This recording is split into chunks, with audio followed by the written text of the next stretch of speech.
बिस्मिल्लाहिर्रहमानिर्रहीम। अस्सलाम वालेकुम प्यारे व्यूअर्स। अंडे और मटर का अगर ये राज आप लोग नहीं जानते हैं तो आइए ये जान लीजिए, क्योंकि ये आपको बहुत फ़ायदा देने वाली है रेसिपी और इंशाल्लाह बहुत पसंद आएगी। बहुत डिलीशियस रेसिपी है। इसके लिए जी एक प्याज लिया है मैंने दरमियाने साइज़ का।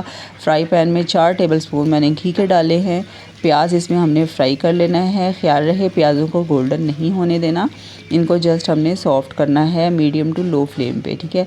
उसके बाद इसमें लहसुन अदरक का पेस्ट डालना है और इसको भी जो है ना इसमें हमने सिर्फ फ्राई करना है। इनका कलर जो है ना वो ज़्यादा चेंज नहीं करना है, ठीक है। उसके बाद इनको ना हमने 2 मिनट के लिए जो है ना इसमें फ्राई कर लेना है। और उसके बाद ये 1 टमाटर है चॉप कटिंग में और 4 से 5 हरी मिर्चें हैं बिल्कुल बारीक बारीक कटी हुई, ये डालनी है इसमें। और इनको हमने उस वक्त तक भूनना है जब तक टमाटर जो है ना बिल्कुल सॉफ्ट नहीं हो जाते। फ्लेम आप देख रहे हैं बिल्कुल लो जो है ना, लो से थोड़ी सी ज़्यादा फ्लेम है, हाई फ्लेम पे नहीं इनको पकाना। हमने इनका कलर जो है ना वो चेंज नहीं करना। टमाटर जो है ये सॉफ्ट हो चुके हैं।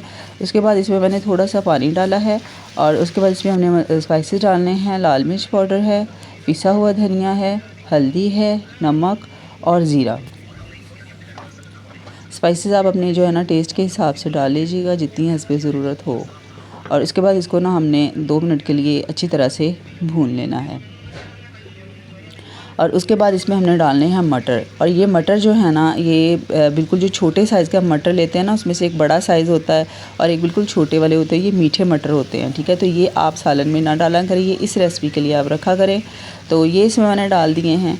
अब इनको जो है ना हमने ढक्कन लगा के ना थोड़ी देर के लिए इनको दम पे लगा देना है ताकि ये गल जाएं, ठीक है। 2 से 3 मिनट के बाद ये मटर जो थे गल चुके थे। उसके बाद इसमें मैंने 2 अंडे डाले हैं। अंडे जो हैं वो आपने अच्छी तरह से बीट करके डालने हैं। और ये देखिए जी दम पे लगाने के बाद हमारा मज़ेदार सा मटर ऑमलेट जो है ना ये तैयार हो चुका है। इतने ज़बरदस्त और इतनी मज़ेदार रेसिपी है ना, आप यकीन करें खाने में जो इसका टेस्ट है ना वो बहुत ज़बरदस्त है। आप लाजमी ट्राई कीजिएगा और रेसिपी अच्छी लगे तो लाजमी कमेंट में मुझे बताइएगा और लाइक कीजिएगा, वीडियो को सबके साथ शेयर कीजिएगा। और ऐसे ही मज़े की वीडियोस देखने के लिए बेल नोटिफिकेशन जो है वो ऑन कर लिया करें ताकि आपको हर आने वाली वीडियो का नोटिफिकेशन मिलता रहे। अपना बहुत सारा ख्याल रखिएगा, दुआ में याद रखिएगा। अल्लाह हाफ़िज़।